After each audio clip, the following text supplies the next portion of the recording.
Welcome into Newhouse Afternoon alongside Max Gifford.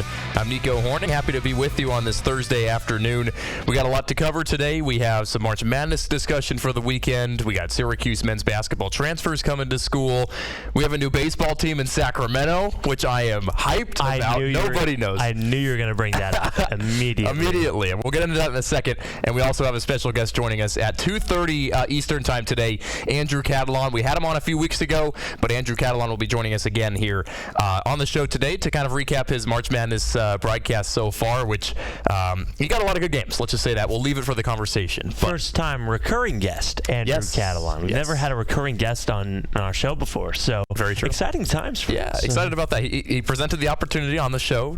He's like, if you guys want me back, I'll be happy to come on again after March Madness. And we reached out, and he's going to jump on later. So that's not to say that no guest wouldn't come on again. He was just the first one to present the opportunity. Yes, that's correct. That's a great point. So we'll have him on in about half an hour or so. But it's a great day for me. It's a great day for Sacramento because the A's are moving there for at least 3 years. It's a tryout for the city of Sac. And for those that don't know, I'm a sophomore here at Newhouse. I'm from Sacramento, going to school here, and lifelong baseball fan, player.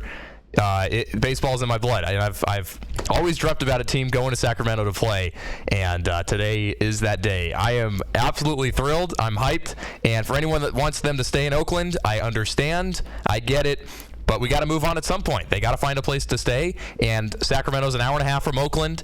Half the fan base that is an A's fan lives towards the direction of Sacramento, so all they got to do is drive maybe an hour the other direction where there's less traffic. The weather's hot in the summer, but it's not cold at night, so people will come to grow and like it, and I'm here to preach for Sacramento. So okay, but how does it feel that this? Oh, here we go. Okay. How does it feel that we're gonna debate about this? Well, I'm not debating anything. I'm just saying, how does it feel that the Savannah Bananas will likely draw a bigger crowd in Sacramento than the Oakland Athletics will? All right, I was wearing my Savannah Bananas hat today, and they sold out Sacramento. 2 nights? No, I think they were just there one night. They sold out the ballpark. The A's are going to sell out a bunch. It's a capacity of 14,000 or so. And you got a bunch of lawn seating. It's a beautiful ballpark. The A's are barely drawing 2,000 fans right now. Yeah, but the amount of people that will go in Sacramento, it's a whole region. It's not just the city. It's a whole region of people. They will fill that ballpark. I guarantee it. So your point about the Bananas was them filling up MLB ballparks? Well, I'm saying they filled up Sacramento just a year ago. Yes. They're going back this year. I'm willing to bet there will be more fans at that Bananas game than there will be at the A's games for Sacramento fans. Hey, maybe. It'll be a good test, but we'll see what happens. So, I'm just super thrilled today. Beyond words. It's a dream come true. So that's all I'm going to say. And when the Cardinals play in Sac, what are you doing? What are you doing? You're not wrong. I might just have to make the trip out. Yep. And it is a big day for Cardinals fans too. It's opening day in St. Louis. Yes. It's a holiday unlike any other. So I guess we're both celebrating in different ways today. Yeah, this is what we live for, right? We love it. We love baseball. Unfortunately, our listenership doesn't really care much about our Oakland Athletics and St. Louis Cardinals fandom. So we should shift the conversation back to some more recent news, and that mainly revolves around the men's basketball team, which I don't think that we planned to talk about in the most recent weeks, unless, of course, they ended up making a late tournament run. But it's been a roller coaster of a week, to say the least, especially on the basketball end of things. Funny story. I was walking to class on Monday. I see Malik Brown. And one of my friends sitting next to jokes and says, "Hey, go over and make sure he's staying." I kid you not even 2 hours later, I get the notification on my phone that says Malik Brown has entered the transfer portal. And I'm not going to lie, my heart sank, because I've had confidence in this team for a while if they just kept a couple pieces. Once they lost Malik, that's when I kind of was like, oh no. Wow. That was the first time I think I really felt that blow of because I've had some confidence in this team. I've had confidence in the players that they've had, that maybe one or two players leaving the transfer portal, but you still got some guys that could step up. Chance Westry's coming back from injury. You have freshmen coming in. you've got some pieces to move here and there, so it's not bad, but I felt like Malik was one of the stalwarts or those key center pieces that you needed to keep on that team, and you didn't. So I'm not necessarily sure why. I'm sure there's good reason for every decision, and every decision is not just about the team, it's personal, which is just the nature of college basketball today, but definitely an interesting situation to say the least. So did you guys go over to Malik? No, I did not. Okay. I'm very curious to see what that answer would have been. I was probably about as close to him as you and I are to each other right now. You just never asked him? Well, no. I mean, I get it, but I would have been curious to see what his answer was in that moment, considering the news hadn't broke yet. So, well, I'm sure it had, internally. I'm sure internally it broke by then, but in terms of it getting out into the public, probably not. No. Malik taking off. You add him to the list of Justin Taylor, Quadir Copeland, Peter Carey. It's technically Benny Williams. Yeah, I saw that the other day. I didn't want to bring that up because everyone already knew that. Is that even a technicality thing? Like, he's already off the team. You're not really transferring. You're just like, you're gone. He's technically still transferring. He still has to go to school. Okay, that's a good point. I see what you're saying. Okay, from that standpoint, yeah, good point. I don't know. I was a big Malik fan. You were. We talked about it on the show, number of times, where he just, certain instances that he really stepped up. And I think one of those instances was against the North Carolina game the second time around. He got beat the first time, but in that upset win here at home, he proved himself. And the big question going into that game was, oh no, here comes Armando Bacot, and Malik's gotten beat against the opposing center a couple times before that game. But he held his ground that game, and obviously that win kind of transpired into a hopeful rest of the season.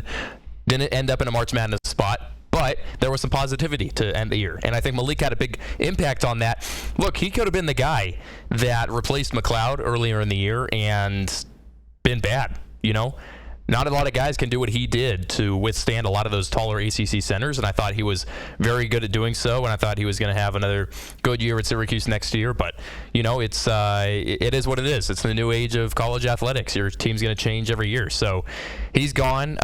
Justin Taylor is one that I thought would leave, and I think it's the right move for him. I think it's the right move for SU.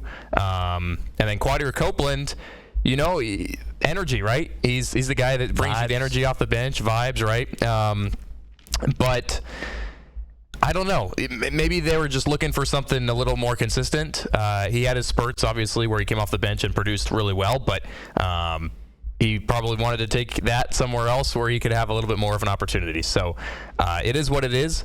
They do bring in a big Colorado name, and I already forgot his name, but Eddie Lampkin. Eddie Lampkin, thank you. Yeah. Huge, by the way. I was talking about this with, I don't know who it was, but to bring in a center this early in the offseason, the biggest question mark on this team, right? McLeod came in a little bit later last year, if I remember right, and some people were really high about the guy, and some people were really low about the guy. This year, it's like, okay, you got your center, Eddie Lampkin. What can he do for you? Let's get this done early on. They did, and we'll see what happens. Your first thoughts? I'm really excited because I have to say, because Eddie Lampkin might not be a name that jumps off paper to you immediately. Well, it didn't jump off paper in my mind, obviously, because I couldn't remember exactly. the name. But if you were watching March Madness at all, and you looked at the court, the first person that I think your eyes were drawn to was Eddie Lampkin, because of just his physical presence, but also just how agile he was, because it's not easy as a player of that stature, and for a guy that's 265 pounds, it's not easy to maneuver as much as he does and really be, that facilitator and a scorer, but he does that really well. It reminds me of a DJ Burns-esque type of player, and especially the recent DJ Burns that we've been seeing in the tournament, which still makes no sense to me. The fact that NC State is in the Final Four. Syracuse beat them twice. I'm sure that, that needs to be studied by science, how this has happened. But Crunch broadcaster Jared Johnston has NC State winning his bracket. He knew something that we didn't. That's for sure. He had faith. He had faith in Burnzilla when all of us didn't. So shout out DJ Burns, shout out NC State.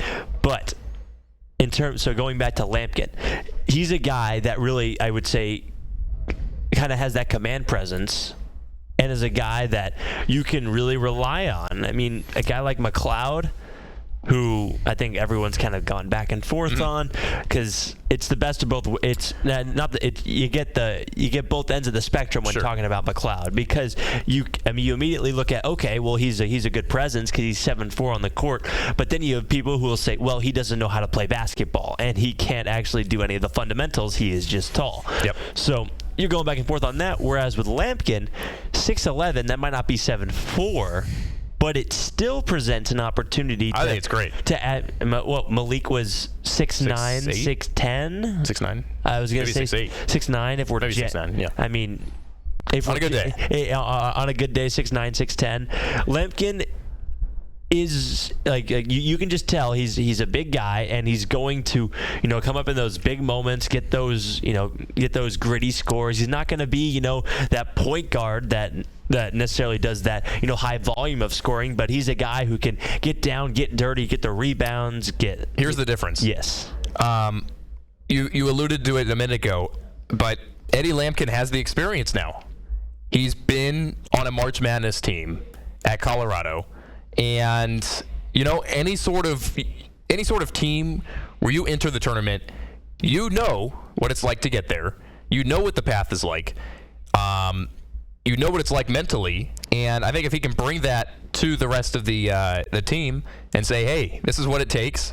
Let's dial in and let's have a year. And I think he brings the right mentality. And on a team like Syracuse, where you had no veteran presence last year whatsoever. Exactly. I think the part of him being a senior is super underrated. Oh, goodness. Because you can say what you want about him being 6'11" and about him being a center, because those are both things that were needed, height, and you needed a guy at the center position. But I think having that veteran presence is something that, and Coach Autry, even after being asked about veteran presence, has said, that's not an excuse for how we're playing. I think that you're going to see an adjustment in Syracuse's game next year with some more veteran pieces. I'd actually like to see them pursue a couple more of these veteran pieces. Yeah. Because, it's easy to get these sophomores, fresh out, who maybe didn't play a lot their freshman year, or, didn't really like how they saw their role their freshman year. But I think if you can really, go for some of those big guns, maybe those guys that you don't have time, maybe because in the nature of college basketball, you don't have time to develop these guys for 3 or 4 years. So getting guys for 1 to 2 years, maybe max, might be the key for this team, especially to make a big run, coming in with some of these new pieces in Donnie Freeman. It'll be big. I think experience is really, really going to help this team. And, you lose McNamara. You lose a few players that had a couple years of experience. But you bring in a senior. If you can bring in a couple more, like you said, I think this team will be all right going forward. But I'm just most thrilled that they're bringing in someone early to at least say, hey, we're putting the stamp down. This is our center. Let's move on, and let's try and fill in around that. So really excited to see what Syracuse does. Obviously a big offseason ahead, and it'll be the talk of the town for most of the offseason until next winter. Got a lot of time. It's crazy. So anyways, that'll do it for this. But March Madness we'll talk about on the other side, as some Final Four games are happening on Saturday, which should be fun, and we'll talk about it here in just a few minutes on Newhouse Afternoon. You're listening to Q Sports Talk and ESPN Radio.